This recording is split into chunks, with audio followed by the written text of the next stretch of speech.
صلوا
عليه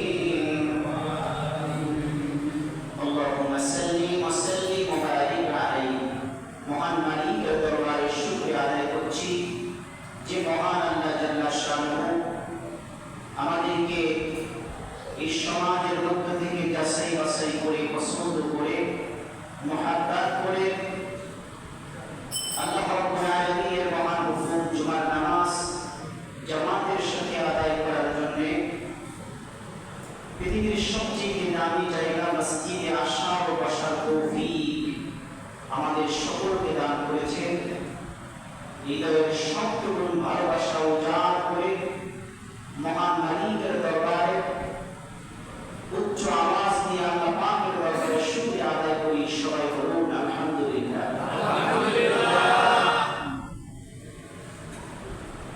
লাখো কোটি দরুদ সালাম আখিরি নবী কুলের সম্রাট মুহাম্মদুর রাসূলুল্লাহ সাল্লাল্লাহু আলাইহি ওয়াসাল্লাম, যাকে আল্লাহ তাআলা সর্বশ্রেষ্ঠ সর্বশেষ নবী এবং রাসূল হিসাবে আমাদের মাঝে প্রেরণ করেছেন, যিনি খাতামুন নবিয়্যিন সাইয়্যিদুল মুরসালিন রহমতের নবী বরকতের নবী হিসাবে আল্লাহ রাব্বুল আলামিন এই ধরাধামে প্রেরণ করেছেন, যার প্রয়াস পর্যন্ত পৃথিবীতে অবশ্যই কোন প্রকার নবী কিংবা রাসূল আসে নাই, এখনো নাই, কিয়ামত পর্যন্ত আসার কোনো সম্ভাবনাও নাই।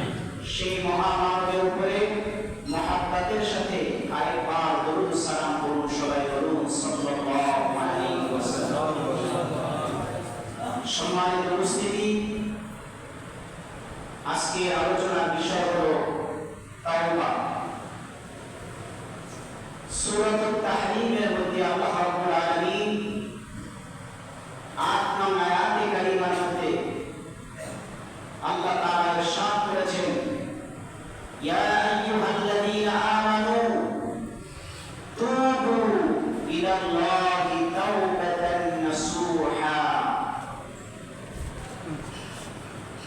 আল্লাহ পাক বলেন, হে দুনিয়ার মুসলমান নর নারী,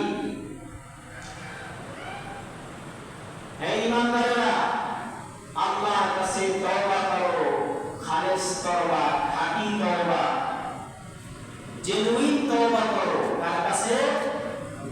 সবাই কথা বলতে হবে। কার কাছে তওবা করো? আল্লাহর কাছে। আল্লাহর কাছে।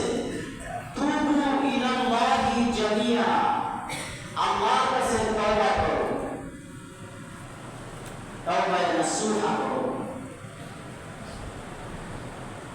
যদি তোমরা তওবা করো, সেই তওবা যদি মাকবুল হয়ে যায়, আসা রাব্বুকুম আইয়ুকাফিরা আনকুম সাইয়্যাতিকুম, আল্লাহ পাক বলেন তোমাদের জীবনের সব গুনাহ আল্লাহ রাব্বুল আলামিন আশা করা যায় মাফ করে দিবেন। সুবহানাল্লাহ। আর কি দিবেন? আল্লাহ রাব্বুল আলামিন বলেন এমন জান্নাত দিবেন যেই জান্নাতের তলদেশে ঝর্ণা ধারা প্রবাহিত থাকবে। সুবহানাল্লাহ। তাহলে তওবা যদি মাকবুল হয়ে যায়, তওবা যদি আমার আল্লাহ কবুল করে নেন, এক, তার জীবনের গুনাহ মাফ করবেন, দুই, আল্লাহ রাব্বুল আলামিন তাকে জান্নাত দিবেন। বলুন সুবহানাল্লাহ। আমরা সেই তওবায়ে নাসুহা করতে চাই কি চাই না? চাই। সবাই আওয়াজ দিতে হবে, চাই কি চাই না? চাই।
ঠিক কিনা বলেন?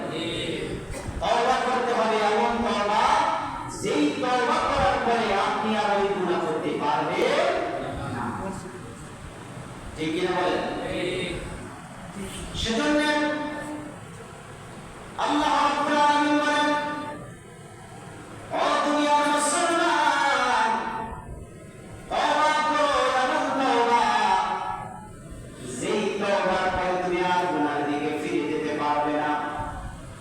ইয়া আইয়ুহাল্লাযীনা আমানু তুবু ইলাল্লাহি জামিআন আইয়ুহাল মুমিনুনা লাআল্লাকুম তুফলিহুন। বান্দা এমন ভাবে তওবা করো আল্লাহ রাব্বুল আলামিনের কাছে, তওবা করার সাথে সাথে আশা করা যায় তোমরা সফলতা লাভ করবে, মানে তোমাদের তওবা কবুল হয়ে যাবে, আল্লাহ রাব্বুল আলামিন তোমাদের গুনাহগুলো মাফ করে দিবেন। আল্লাহর নবীর সাহাবায়ে কেরাম রিদওয়ানুল্লাহি তাআলা আলাইহিম আজমাইন, তাদের দ্বারা যদি কোনো ভুল ত্রুটি হয়ে যাইত তারা সাথে সাথে তওবা করে নিতেন। আর আমরা যদি গুনাহ করি, গুনাহ করে বছরের পর বছর হয়ে যায়, কিন্তু আমরা তওবা করি না, আমরা একবার ইস্তিগফার করি না, আল্লাহর কাছে সারেন্ডার করি না, আল্লাহর কাছে ক্ষমা চাই না। ঠিক কিনা বলেন? কিন্তু আপনি যে যদি অন্যায় করার পরে, গুনাহ করার পরে যদি আপনি দুনিয়া থেকে বিদায় নিয়ে চলে যান, তওবা না করে যদি আপনি কবরে চলে যান, তাহলে এই অপরাধের কারণে আল্লাহ চাইলে আপনাকে পাকড়াও করবে। ঠিক কিনা বলেন? কিন্তু যদি তওবা করে যদি কবরে যান, আল্লাহ হাদিস করেছেন যেই ব্যক্তি তওবা করে দুনিয়া থেকে বিদায় নিয়ে চলে গেল, সেই ব্যক্তি এমন মনে হয় যেন তার আমলনামার মধ্যে কোনো গুনাহ নাই। সুবহানাল্লাহ। তওবা এমন তওবা, আত-তাইবু মিনাজ যামবি কামান লা যামবা লাহু। রাসূলুল্লাহ বলেছেন, কোন ব্যক্তি যদি তওবা করে আল্লাহর কাছে, তাহলে মনে হয় যেন তার আমলনামার মধ্যে কোনো গুনাহই নেই। সুবহানাল্লাহ। তাহলে আপনার দ্বারা যদি কোনো অপরাধ হয়ে যায়, সাথে সাথে তওবা করতে হবে। আপনাদের মধ্যে এমন কেউ আছে যে হুজুর আমি এমন দরবেশ, এমন মুসলমান, আমার আমলনামার মধ্যে কোনো গুনাহ নাই, এমন কেউ আছে? আমরা সবাই অপরাধী। ঠিক কিনা বলেন? আমরা সবাই গুনাহগার। রাসূলুল্লাহ বলেছেন, কুল্লু ইবনে বানি আদম খাত্তাউন, প্রত্যেকটা বনি আদম গুনাহগার, প্রত্যেক বনি আদম অপরাধী, প্রত্যেক বনি আদম গুনাহগার। কিন্তু খায়রুল খাত্তাইনা আত-তাওয়াবুন, আল্লাহর হাবিব বলেন, তবে এই গুনাহগারদের মধ্যে সর্বোত্তম গুনাহগার হলো ওই ব্যক্তি যারা গুনাহ করার পরে আল্লাহর কাছে সাথে সাথে তওবা করে। জয় বলুন সুবহানাল্লাহ। গুনাহ হওয়ার সাথে সাথে তওবা করলে আমার আল্লাহ সেই গুনাহ মাফ করে দেন। ঠিক কিনা বলেন? বান্দা যদি আল্লাহর কাছে সারেন্ডার করে, আল্লাহর কাছে যদি তাসলিম হয়ে যায়, আসলিম হয়ে যায়, বান্দা যদি আল্লাহর কাছে অনুতপ্ত হয়ে যায়, লজ্জিত হয়ে যায়, তাহলে আল্লাহ তো দয়াশীল, আল্লাহ ক্ষমাশীল, বান্দারে ক্ষমা না করে পারেন না। কথা বলেন ঠিক কিনা? সমাজের মধ্যে কেউ যদি অপরাধ করে আর মাতবরের কাছে আইসা যদি বলে, মাতবর সাহেব আমি অন্যায় করেছি, আপনি আমাকে মারেন, কাটেন, যাই করেন না কেন, আমি ভুল করেছি, এখন সব আপনার হাতে, আমি সারেন্ডার করেছি, আপনার কাছে ক্ষমা চাই, আমি আর এই ভুল করবো না। সমাজের যত বড় মনের সক্রিয়ের মানুষ হোক না কেন, সেই ব্যক্তি তাকে ক্ষমা করতে বাধ্য হয়ে যায়। ঠিক কিনা বলেন? কিন্তু আমার আল্লাহ তো তার চাইতে বেশি দয়াশীল। ঠিক কিনা বলেন? আল্লাহ রাসূল বলেন, মানুষের দয়া, মায়া, মহব্বত আর ভালোবাসা 100 এই 100 দয়া, মায়া, মমতা, ভালোবাসা, 99 ভালোবাসা আল্লাহ তার নিজের কাছে রেখে দিয়েছেন। 1 ভালোবাসা দুনিয়ার সমস্ত সৃষ্টি জগতের মধ্যে আল্লাহ রাব্বুল আলামিন ছড়িয়ে দিয়েছেন। বলুন সুবহানাল্লাহ। আল্লাহর কাছে কয় ভাগ? 99 ভাগ। তাই 99 ভাগ ভালোবাসা যার কাছে, তিনি আমাদেরকে বেশি ভালোবাসেন না? কথা বলেন কিনা? তো সেই আল্লাহ বলেন, বান্দা যদি আমার কাছে অনুতপ্ত হয়, লজ্জিত হয়, তাহলে আমি আমার বান্দাকে ক্ষমা না করে পারি না। বলুন সুবহানাল্লাহ। সেজন্য আল্লাহ নবী রহমাতুল লিল আলামিন বলেন, ও দুনিয়ার মুসলমান, তোমার দ্বারা যদি আপনা থেকে আপনার গুনাহ হয়ে যায়, তোমার দ্বারা যদি জাহালাতের কারণে যদি কোনো অন্যায় অপরাধ হয়ে যায়, ইন্নামাত তাওবাতু আলাল্লাহি লিল্লাযীনা ইয়ামালুনা আস-সুআ বিজাহালা থুম্মা ইয়াতুবুনা মিন করিবিন ফাউলাইকা ইয়াতুবুল্লাহু আলাইহিম ওয়া কানা আল্লাহু গফুরুর রাহিমা। আল্লাহ পাক বলেন, বান্দারে যদি জাহালাতের কারণে ভুলবশত যদি কোনো গুনাহ হয়ে যায়, তাহলে দেরি করো না বান্দা, সাথে সাথে মাওলার কাছে সারেন্ডার করো, অনুতপ্ত হয়ে যাও, লজ্জিত হয়ে যাও, 2 রাকাত নামাজ আদায় করে চোখের পানি ছেড়ে দিয়ে আমার মাওলার কাছে ক্ষমা চাও। আমার মাওলা দয়াশীল, আমার মাওলা হলো ক্ষমাশীল, আমার মাওলা তোমায় ক্ষমা করে দিবেন। সুবহানাল্লাহ। কিন্তু কথা হলো, যদি আল্লাহ রাব্বুল আলামিন বলেন, বান্দারে যদি আমার হক নষ্ট করো, আমি আল্লাহ তোমারে মাফ করে দিব, কোনো সন্দেহ নাই। কিন্তু বান্দার হক নিয়ে যদি তুমি তওবা করো, তোমার তওবা কবুল হবে না। বান্দার হক নিয়ে যদি তুমি তওবা করো বান্দারে, তাহলে তোমার তওবা কবুল হবে না। অমুকের ফসল চুরি করেছো, অমুকের জমি লুণ্ঠন করেছো, আত্মসাৎ করেছো অন্যায়ভাবে, এবার তুমি যদি তওবা করো, ওই সম্পদ নিজের কাছে রাইখা যদি বান্দা তওবা করো, ওই তওবা আমার আল্লাহ কবুল করবেন না। আগে তোমাকে অন্যের হক ফিরিয়ে দিতে হবে। জুলুমের সাথে যেই জমি আত্মসাৎ করেছো, অন্যায়ভাবে যেই জমি তুমি দখল করেছো, সেই জমির মালিকের কাছে জমি ফিরিয়ে দিতে হবে আগে, তারপর তোমাকে তওবা করতে হবে। ও মুসলমান ইমানদার, আল্লাহ রাব্বুল আলামিন বলেন, বান্দারে ওর হক যদি তুমি নষ্ট করো, তোমার প্রতিবেশীর সাথে যদি তুমি খারাপ আচরণ করো, যদি জুলুম করো, অত্যাচার করো, বিচার করো, আগে তার কাছে ক্ষমা চাও, আগে তার কাছে তুমি মাফ চাও, তারপরে তওবা করো। সুবহানাল্লাহ। ঠিক কিনা বলেন? কিন্তু আপনি জমি দখল করলেন, অন্য একজনের অন্যের প্রতি জুলুম করলেন, আপনার আচরণের দ্বারা আমার প্রতিবেশী কষ্ট পাইল, আপনার প্রতিবেশী ভাই কষ্ট পাইল, এবার আপনি আল্লাহর কাছে তওবা করলেন।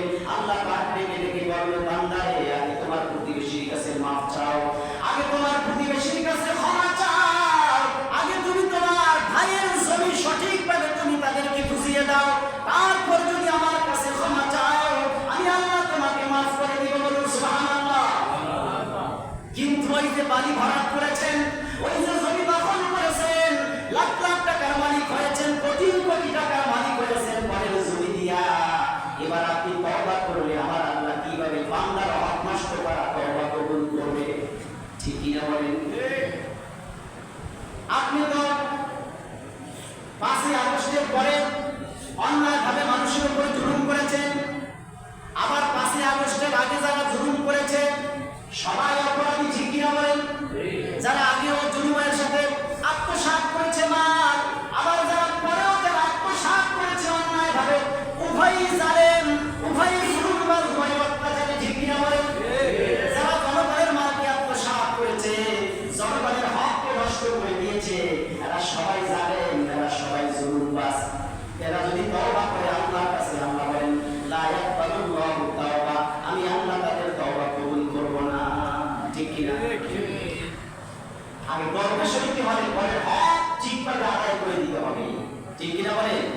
সমাজের মধ্যে এমন লোক আমরা আছি যে ভাইয়েরা তার বোনের যে উত্তরাধিকারী সম্পত্তি, সেগুলো তারা বুঝিয়ে না দিয়ে বোনের সম্পত্তিকে নিজেদের দখলে উল করে নিয়েছে। আছে কিনা বলে?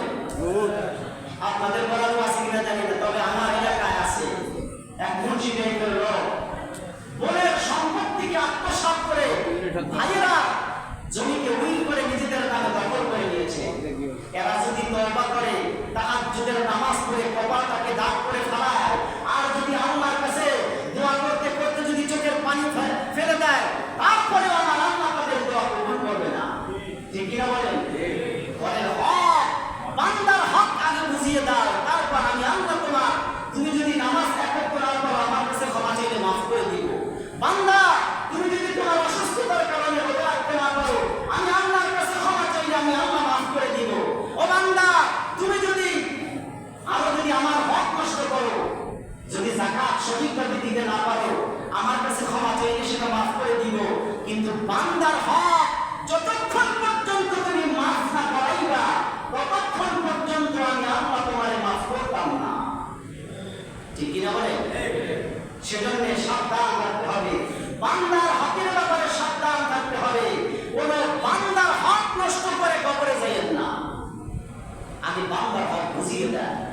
আপনার ভাইয়ের হক, আপনার সন্তানের হক, আপনার ভাতিজার হক, আপনার বোনদের হক আপনি আগে ঠিক মতো আদায় করে দেন। আমাদের মধ্যে এমন মুরব্বী বাবা আছে, তারা কি করে জানেন? এই সমস্ত বাবাদেরকেও কিয়ামতের ময়দানে আল্লাহর সামনে জবাবদিহিতার কাজ দ্বারা দাঁড়াতে হবে। আমাদের মুরব্বী বাবারা করে কি জানেন? কন্যা সন্তান তারা তো পরের বাড়ি চলে যাবে, তাদের যে উত্তরাধিকারী সম্পত্তি আছে বাবার পক্ষ থেকে, সেই সম্পত্তি তাদের কন্যাদেরকে না দিয়া সব সম্পত্তি তারা তাদের ছেলেদেরকে দিয়ে দেয়, ছেলেদের নামে লিখে দেয়। আছে কিনা? এইরকম ঘৃণিত বাস করে কবরে যায় না, বাঁচতে পারবেন না। কিন্তু মুরব্বীরা, মুরব্বী বাবা যারা আছেন, আপনারা এই কাজ করবেন না। আপনার সন্তান ছেলে হোক মেয়ে হোক উভয়ই আপনার সন্তান, ঠিক কিনা বলেন? ছেলেরাও যেমন আপনার সন্তান, মেয়েরাও কিন্তু আপনার সন্তান। আপনি ছেলেদেরকে সব জমি লিখে দিলেন আর মেয়েদেরকে মোটেও দিলেন না, তাদেরকে সম্পত্তি থেকে বঞ্চিত করলেন। এই জন্য মাওলার কাছে জবাবদিহি করতে হবে আপনাকে। আপনি সারা জীবন ইবাদত করলে ওই ইবাদত দিয়ে আপনি জান্নাত পাবেন না, কারণ আপনি বান্দার হক নষ্ট করেছেন, ঠিক কিনা বলেন?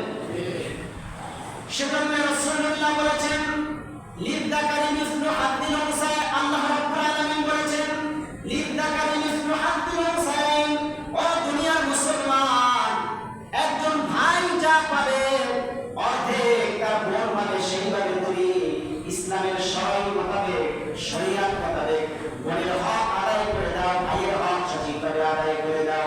যদি মাওলার কাছে মাপ পাইতে চাও, যদি আল্লাহর কাছে ক্ষমা পাইতে চাও, তাহলে ভাই বোনদের সঠিকভাবে হক আদায় করে দাও। তোমাদের সন্তানদের হক সঠিকভাবে তুমি যদি আদায় করে দাও, তাহলে তওবা করলে আমার আল্লাহ তোমার তওবা কবুল করে দিবেন।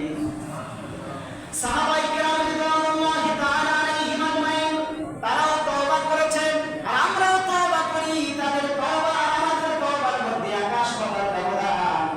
আল্লাহর নবীর একজন ওলিয়াতুল্লাহ সাহাবীর ঘটনা পড়ছি হাদিস শরীফের মাধ্যমে। আল্লামা আবুল্লাহ সমরকন্দি রাহমাতুল্লাহি আলাইহি তার কিতাবের মধ্যে তিনি ঘটনাটি উল্লেখ করেছেন।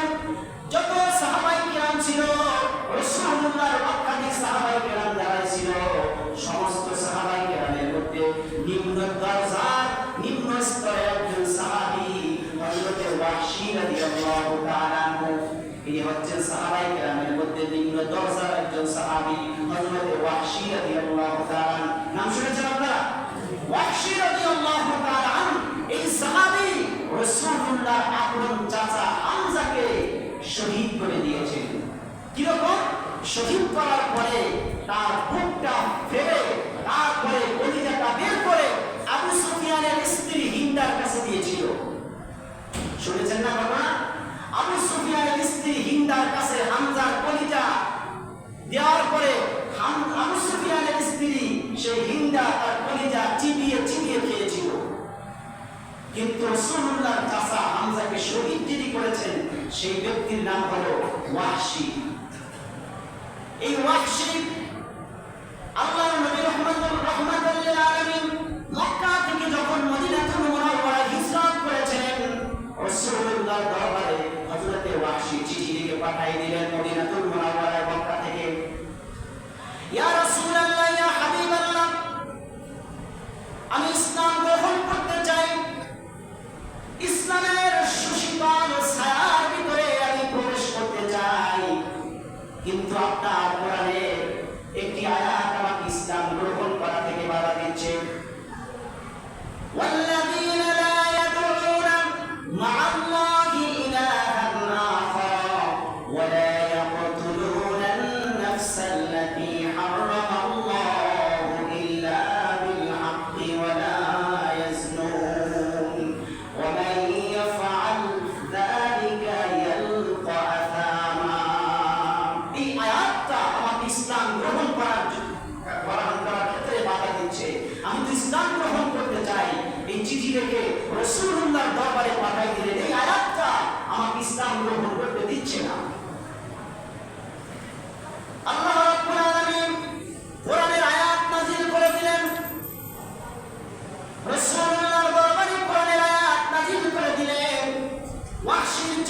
বিশ্বনবী রাসূলুল্লাহ তিনি সূরাতুল ফুরকানের 68 নম্বর আয়াতে কারিমা লিখে ওয়াহশীর চিঠির জবাবে তিনি লিখে দিলেন। চিঠির জবাবে ওয়াহশী রাদিয়াল্লাহু তাআলা এই আয়াতটাই 67-68 নম্বর আয়াতে কারিমাটা তিনি লিখে দিলেন। দেওয়ার পরে তিনি বললেন, ইয়া রাসূলুল্লাহ, ইয়া হাবিবাল্লাহ, এই আয়াতে কারিমার মধ্যে যেই কথাগুলো বলা হয়েছে, ওয়াল্লাযীনা লা ইয়াদউনা মা'আল্লাহি ইলাহান আখার ওয়া লা ইয়াকতুলুনা আন-নাফসা আল্লাতী হারামাল্লাহু ইল্লা বিল হাক্কি ওয়া লা ইয়াজনুন। আল্লাহ ছাড়া অন্যের ইবাদত করো না। যারা আল্লাহ ছাড়া অন্যের ইবাদত করবে, অন্যায়ভাবে মানুষকে হত্যা করবে, জিনা করবে, এই অপরাধ যারা করবে তারা বড় ধরনের অপরাধ করেছে। ওয়াহশী রাদিয়াল্লাহু তাআলা আনহু বললেন, এই সবগুলো অপরাধ আমি করেছি। আমি মানুষকে অন্যায়ভাবে হত্যা করেছি, আমি জিনা করেছি, আমি আল্লাহ ছাড়া অন্যের ইবাদত করেছি, সব অপরাধ আমি করেছি।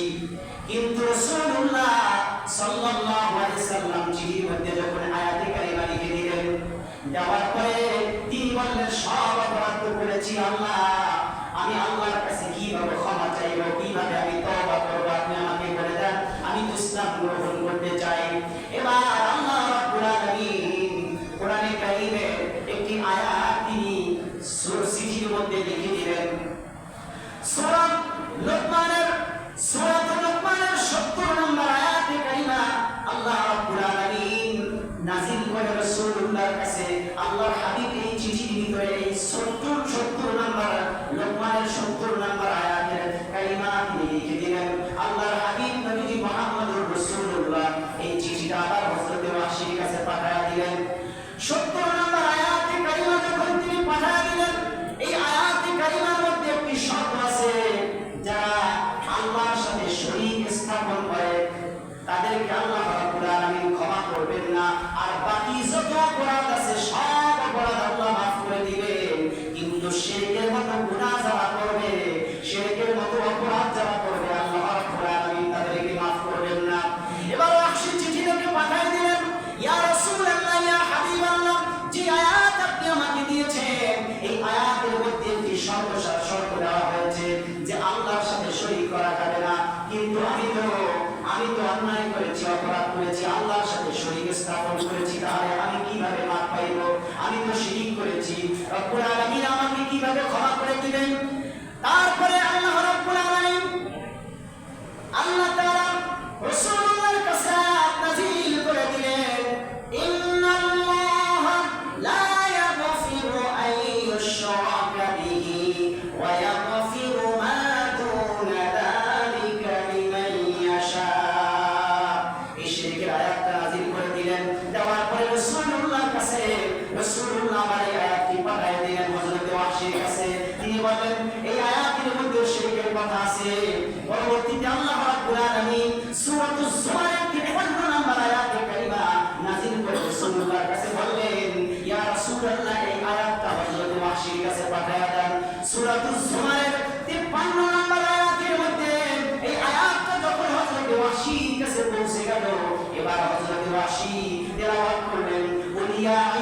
কিভাবে তুমি আমার চাচা হামজাকে শহীদ করে দিয়েছো, সব যদি তুমি আমাকে একটু খুলে বলতা। হযরতে ওয়াহশী রাদিয়াল্লাহু তাআলা আনহু তার চাচার হত্যার সকল ইতিহাসটা আস্তে আস্তে করে খুলে বললেন। কিন্তু যখন তার ইতিহাসগুলো বলছিলেন, রাসূলুল্লাহ সহ্য করতে পারলেন না। রাসূল পাকের চোখ বেয়ে বেয়ে পানি পড়ছে আর দাড়িগুলো ভিজে যাচ্ছে। এমন একটা সময় আসছে যখন তার কলিজা চিবিয়ে খাওয়ার কথা বলছিলেন। এমন সময় আল্লাহর নবী রাহমাতাল লিল আলামিন হযরতে ওয়াহশীর জামার কলারটা ধরে বললেন, ওয়াহশী রে, তুমি আমার চাচাকে শহীদ করে দিয়েছো, কিন্তু আজ তুমি মুসলমান হয়েছো, তোমার গুনাহ আল্লাহ মাফ করে দিয়েছে। কিন্তু তোমাকে একটা কথা বলছি, আজকের পর থেকে কোনোদিন তুমি আমার সামনে আসবে না। যদি তুমি আসো, আমার চাচার কথা মনে পড়ে যাবে, আমার চাচার কথা মনে রাখলে আমার কষ্ট হয়ে যাবে, আমার কলিজার মধ্যে আঘাত লেগে যাবে। ওয়াহশী, আজ থেকে আর তুমি কোনোদিন আমার সামনে আসবে না। জোরে বলুন আল্লাহু আকবার। ওয়াহশী রাদিয়াল্লাহু তাআলা আনহু সেই দিন থেকে আর কোনোদিন মৃত্যু পর্যন্ত রাসূলুল্লাহর সামনে যান না। হযরত ওয়াহশী রাদিয়াল্লাহু তাআলা আনহু এত বড় অপরাধ করার পরেও আল্লাহর কাছে ক্ষমা চাইছেন, মাফ পাইছেন কিনা? একটু কথা বলেন না, মাফ পাইছেন কিনা? পেয়েছেন। কিন্তু এই ব্যক্তি যদি মাফ পাইতে পারে, এর চাইতে বড় অপরাধ আমরা কেউ করি না। ঠিক কিনা বলেন? আল্লাহ কি আমাদেরকে ক্ষমা করে দিবেন না? আল্লাহ কি আমাদেরকে মাফ করে দিবেন না? সেজন্য তওবা করতে হবে। একজন, তিনি হচ্ছেন আমাদের আল্লাহ। সে আল্লাহর কাছে যদি দিল খুলে, মন খুলে যদি 2 রাকাত নামাজ পড়ে যদি আল্লাহর কাছে তওবা করেন, আমার আল্লাহ ক্ষমাশীল, আমার আল্লাহ দয়ালু, আমার আল্লাহ মাফ করে দিবেন। ঠিক কিনা বলেন? হযরত আবু হুরায়রা রাদিয়াল্লাহু তাআলা আনহু একটি হাদিস শরীফ বলে শেষ করছি, মনে হয় বলা যাবে না। আল্লাহর নবী রাহমাতাল লিল আলামিনের কলিজার টুকরা সাহাবী হযরত আবু হুরায়রা রাদিয়াল্লাহু তাআলা আনহু, তিনি জলিল কদর সাহাবী, সবচেয়ে বেশি হাদিস যেই সাহাবী বর্ণনা করেছেন তিনি হলেন হযরতে আবু হুরায়রা রাদিয়াল্লাহু তাআলা আনহু। 5374টি হাদিস হযরতে আবু হুরায়রা বর্ণনা করেছেন।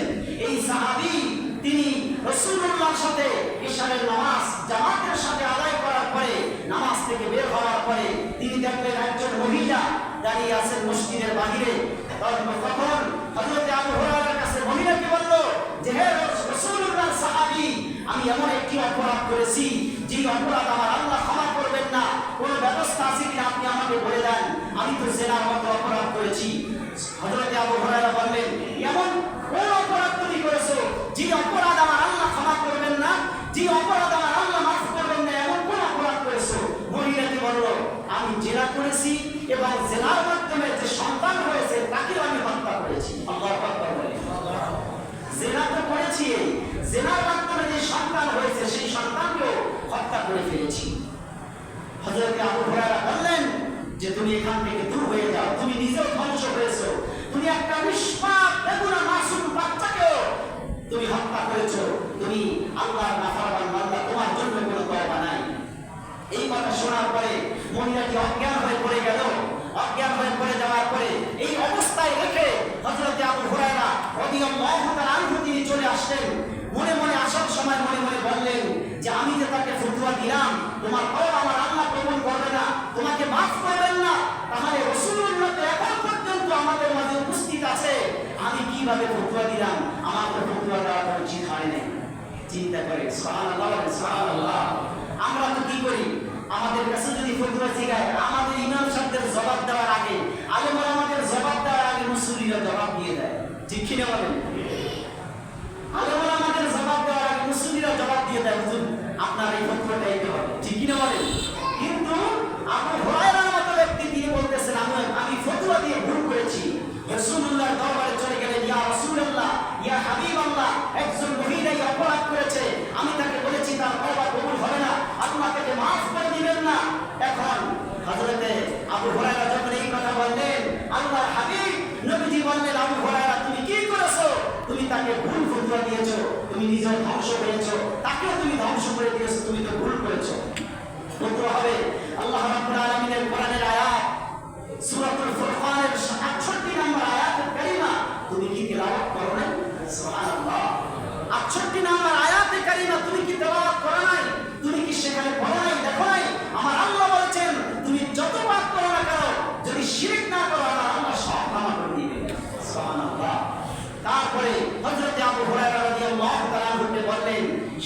ব্যক্তিকে গিয়ে বলো, যদি অনুতপ্ত হয়ে লজ্জিত হয়ে যদি আমার আল্লাহর কাছে ক্ষমা চায়, আমার আল্লাহ ওই মহিলাকেও মাফ করে দিবেন।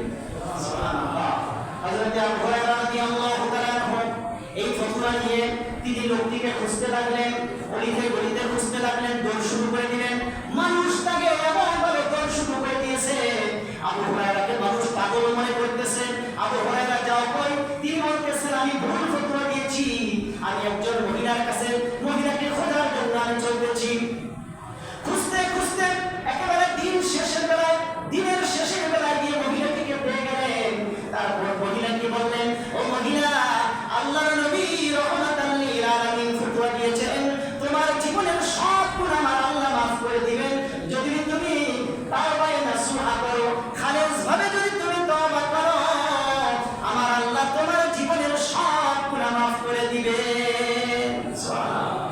মহিলাটি তওবা করলো, আল্লাহর কাছে ক্ষমা চাইলো, আল্লাহর কাছে মাফ চাইলো, আনন্দে আত্মহারা হয়ে গেল। এবার তিনি বললেন, ও রাসূলুল্লাহ সাহাবী শোনো, তুমি যে আমাকে একটি সুসংবাদ দিয়েছো, রাসূলুল্লাহ বলেছেন তওবা করলে, খালেস তওবা যদি করে গুনাহ মাফ হয়ে যাবে। তাহলে শোনো, আমার একটা বাগান আছে, আমি এই বাগানটা আমি আল্লাহর রাসূলের জন্য হাদিয়া দিয়ে দিলাম। আল্লাহর নবীকে এই খুশি আত্মহারা তিনি একটি বাগান হাদিয়া দিয়ে দিলেন। সুবহানাল্লাহ। সম্মানিত উপস্থিতি, সেজন্য আমি বলবো, যত বড় অপরাধী আপনি করেন না কেন, যদি আল্লাহর কাছে ক্ষমা চান, আল্লাহর কাছে যদি অনুতপ্ত হয়ে লজ্জিত হয়ে মাফ চান, আমার আল্লাহ ক্ষমা করে দিবেন। আমরা পারবো না সবাই? একটু কথা বলেন, পারবো কিনা? তবে তওবা করার আগে কি করতে হবে বলেছিলাম, ঠিক কিনা বলেন? পরের হক যেন আগে মাফ চাইয়ে দেয়, পরের হক আদায় করতে হবে। আপনি যদি কারোর সাথে অন্যায় করেন, যদি খারাপ আচরণ করেন, তার কাছে বলেন, ভাই আমি আপনার সাথে খারাপ আচরণ করেছিলাম, আপনি আমার দ্বারা কষ্ট পেয়েছেন খারাপ ব্যবহারের কারণে, আপনি আমাকে মাফ করে দেন। আগে আপনি তার কাছ থেকে ক্ষমা চেয়ে নেন। যদি কোনো জিনিসের মাধ্যমে, কোনো মালের মাধ্যমে যদি হক নষ্ট করেন, সেটা আগে আপনি চেয়ে নেন, তারপরে তওবা করেন, আল্লাহ মাফ করে দিবেন। আল্লাহ রাব্বুল আলামিন আমাদের সবাইকে খালেস তওবাকারী হিসেবে কবুল করুন, আমাদের জীবনের সব গুনাহ আল্লাহ তাআলা মাফ করে দিক। সবাই বলি আমিন। ওয়া আখিরু দাওয়ানা আলহামদুলিল্লাহি রাব্বিল আলামিন। আসসালামু আলাইকুম ওয়া রাহমাতুল্লাহি ওয়া বারাকাতুহু। যারা সুন্নাত পড়েন, 4 রাকাত পড়বেন, সুন্নাত নামাজ